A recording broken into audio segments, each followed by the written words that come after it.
Hello friend, नमस्कार।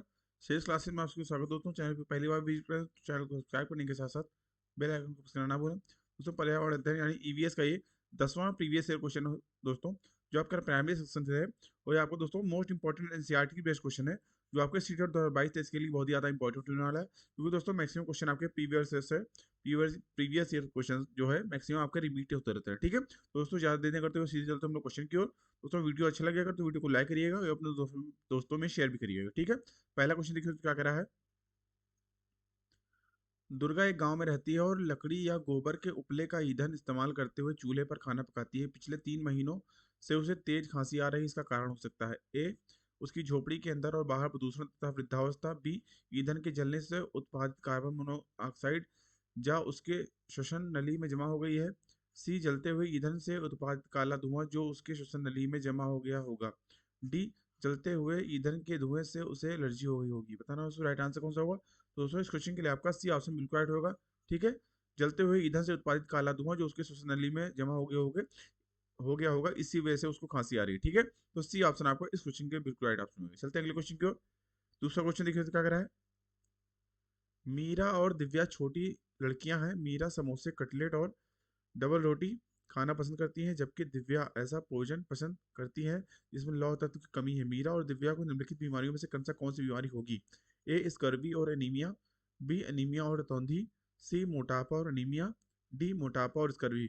बताना हो दोस्तों राइट आंसर कौन सा होगा।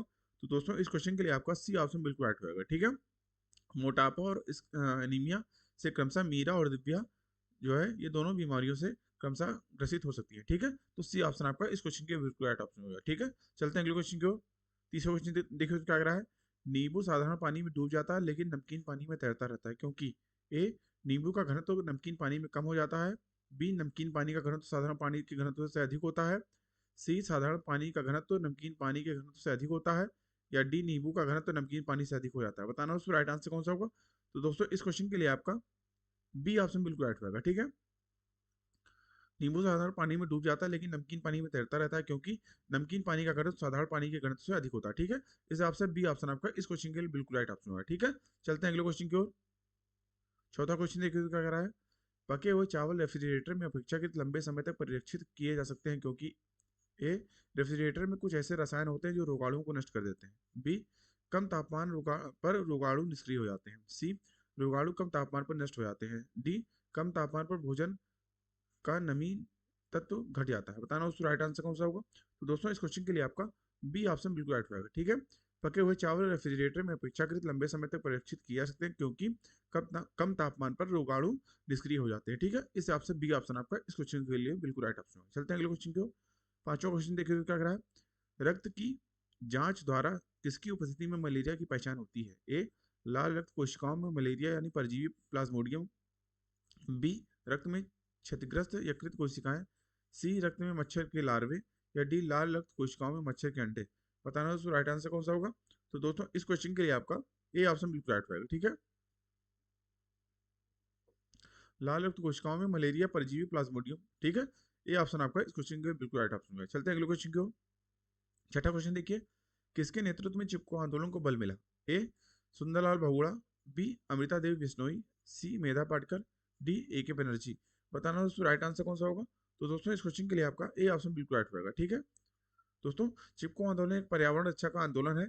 यह भारत के उत्तराखंड राज्य में किसानों के द्वारा वृक्षों की कटाई के विरोध में किया गया था। इसमें दोस्तों जितने भी किसान थे वो पेड़ों से चिपक गए थे जब उनको लोग काटने जा रहे थे। ठीक है, तो दोस्तों यह आंदोलन सुंदरलाल बहुगुणा जी के नेतृत्व में इसको मल मिला। ठीक है, इस हिसाब से ए ऑप्शन आपका इस क्वेश्चन के लिए बिल्कुल राइट ऑप्शन है। ठीक है, चलते हैं अगले क्वेश्चन की ओर। सातवां क्वेश्चन देखिए क्या कह रहा है। विटामिन ऐसे पदार्थ हैं जो ए, हमारी उपापचय दर बढ़ाकर भार में कमी लाते हैं। बी, स्वस्थ रहने के लिए दवाई के रूप में लिए जाते हैं। सी, पेशियों का विकास करके हमें ताकतवर बनाते हैं। डी, हीनताजन्य रोगों से बचाव के लिए थोड़ी मात्रा में आवश्यक है। बताना दोस्तों राइट आंसर कौन सा होगा। तो दोस्तों, इस क्वेश्चन के लिए आपका डी ऑप्शन बिल्कुल राइट होगा। ठीक है, ठीक है दोस्तों, विटामिन ऐसे पदार्थ है जो हीनताजन्य रोगों से बचाव के लिए थोड़ी मात्रा में आवश्यक है। ठीक है, इस हिसाब से डी ऑप्शन आपका इस क्वेश्चन के बिल्कुल राइट ऑप्शन होगा। चलते हैं अगले क्वेश्चन की ओर। आठवां क्वेश्चन देखिए क्या कह रहा है। ग्रामीण क्षेत्रों में गाय के गोबर से झोपड़ी की दीवारों और फर्श को लीपा जाता है। उन्हें ए, कीटों को दूर रखने के लिए। बी, चिकना और साफ बनाने के लिए। सी, खुरदरा बनाकर घर्षण बढ़ाने के लिए, डी फर्श को प्राकृतिक रंग देने के लिए। बताना दोस्तों राइट आंसर कौन सा होगा। तो दोस्तों इस क्वेश्चन के लिए आपका बी ऑप्शन बिल्कुल राइट होगा। ठीक है, चिकना और साफ बनाने के लिए। दोस्तों ग्रामीण क्षेत्रों में गाय के गोबर से झोपड़ी की दीवारों और फर्श को लिपा जाता है उन्हें चिकना और साफ बनाने के लिए। ठीक है, इस हिसाब से बी ऑप्शन आपका इस क्वेश्चन के बिल्कुल राइट ऑप्शन है। चलते हैं अगले क्वेश्चन की ओर। 9th क्वेश्चन देखिए, एक किसान दानों को भूसे से अलग करना चाहता है, जिस प्रक्रिया से यह किया जाता है वो कहलाती है। ए हस्तचयन, बी थ्रेसिंग, सी निष्पावन, डी फसल की कटाई। बताना दोस्तों राइट आंसर कौन सा होगा। तो दोस्तों इस क्वेश्चन के लिए आपका बी ऑप्शन बिल्कुल राइट होगा। ठीक है दोस्तों, किसान दानों को भूसे से थ्रेसिंग प्रक्रिया के द्वारा अलग करता है, मुख्यतः गेहूं को अलग करने में यह उपयोगी होता है। ठीक है, इस हिसाब से बी ऑप्शन आपका इस क्वेश्चन के बिल्कुल राइट ऑप्शन होगा। ठीक है, चलते हैं अगले क्वेश्चन की ओर।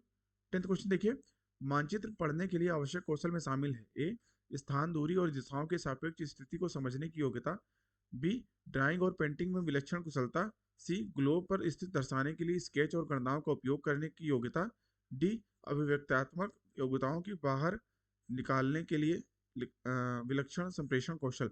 बताना दोस्तों राइट आंसर कौन सा होगा। तो दोस्तों इस क्वेश्चन के लिए आपका ए ऑप्शन बिल्कुल राइट होगा। ठीक है, स्थान, दूरी और दिशाओं की सापेक्ष स्थिति को समझने की योग्यता। ठीक है, यह मानचित्र पढ़ने के लिए आवश्यक कौशल में शामिल है। ठीक है, इस हिसाब से ए ऑप्शन आपका इस क्वेश्चन के लिए बिल्कुल राइट ऑप्शन होगा। चलते हैं अगले क्वेश्चन की ओर। 11वां क्वेश्चन देखिए क्या करा। यह देखा गया कि पाचन क्रिया बाहर की अपेक्षा अमाशय के अंदर अधिक तेजी से होती है, क्योंकि ए अमाशय के अंदर भोजन का मंथन होता रहता है, जिससे उनकी सतह का क्षेत्रफल बढ़ जाता है और एंजाइमों की क्रिया तेज हो जाती है। बी पाचक रस अमाशय के अंदर अम्लीय होते हैं, जबकि बाहर वे क्षारीय हो जाते हैं। सी अमाशय के अंदर भोजन की उपस्थिति में पाचक रस का उत्पादन बहुत ज्यादा होता है। डी पाचक रस जब अमाशय के बाहर रखते हैं तो निष्क्रिय हो जाते हैं। बताना दोस्तों राइट आंसर कौन सा होगा। तो दोस्तों इस क्वेश्चन के लिए आपका ए ऑप्शन बिल्कुल राइट होगा। ठीक है दोस्तों, यह देखा गया है कि पाचन क्रिया बाहर की अपेक्षा अमाशय के अंदर तेजी से होती है, क्योंकि अमाशय के अंदर भोजन का मंथन होता रहता है, जिससे उनकी सतह का क्षेत्रफल बढ़ जाता है और एंजाइमों की क्रिया तेज हो जाती है। इस हिसाब से ए ऑप्शन आपका इस क्वेश्चन के बिल्कुल राइट ऑप्शन होगा। चलते हैं अगले क्वेश्चन की ओर। 12वां क्वेश्चन देखिए, भैंस की पीठ पर अक्सर बगुला यानी ग्रेट पक्षी बैठा दिखाई देता है। ऐसा इसलिए होता है क्योंकि बगुला ए घास में पाए जाने वाले कीट खाता है, बी भैंस की पीठ पर बैठकर गाना पसंद करता है, सी उड़ने के बाद थोड़ा आराम करता है, डी भैंस की पीठ पर परजीवी कीट खाता है। बताना दोस्तों राइट आंसर कौन सा होगा। तो दोस्तों इस क्वेश्चन के लिए आपका डी ऑप्शन बिल्कुल राइट होगा। ठीक है दोस्तों, भैंस की पीठ पर अक्सर बगुला यानी ग्रेट पक्षी बैठा दिखाई देता है। ऐसा इसलिए होता है क्योंकि भैंस की पीठ पर परजीवी कीट खाता है। ठीक है, इस हिसाब से डी ऑप्शन आपका इस क्वेश्चन के लिए बिल्कुल राइट ऑप्शन होगा। चलते हैं अगले क्वेश्चन की ओर। 13वां क्वेश्चन देखिए, क्वथन यानी उबालना और वाष्पीकरण में अंतर है। ए क्वथन में द्रव से वाष्प में परिवर्तन देखा जा सकता है, जबकि वाष्पीकरण देखा नहीं जा सकता। बी क्वथन से जल की अवस्था बदल जाती है, जबकि वाष्पीकरण में नहीं। सी वाष्पीकरण किसी भी तापमान पर हो सकता है, जबकि क्वथन नहीं। डी क्वथन से द्रव का आयतन कम हो जाता है, जबकि वाष्पीकरण नहीं।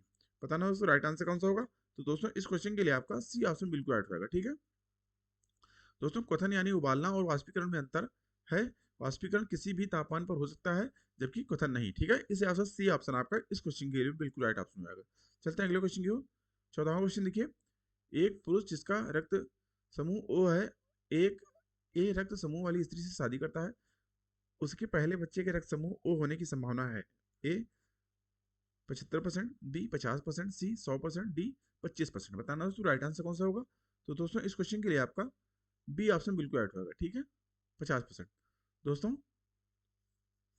ओ रक्त समूह एवं ए समूह के साथ शादी के बाद उसके पहले बच्चे में दोनों में से किसी भी का भी रक्त समूह 50-50% होने की आशंका है। इस हिसाब से बी ऑप्शन आपका इस क्वेश्चन के लिए बिल्कुल राइट ऑप्शन होगा। चलते हैं अगले क्वेश्चन की ओर। और दोस्तों ये इस वीडियो लेक्चर का लास्ट क्वेश्चन है।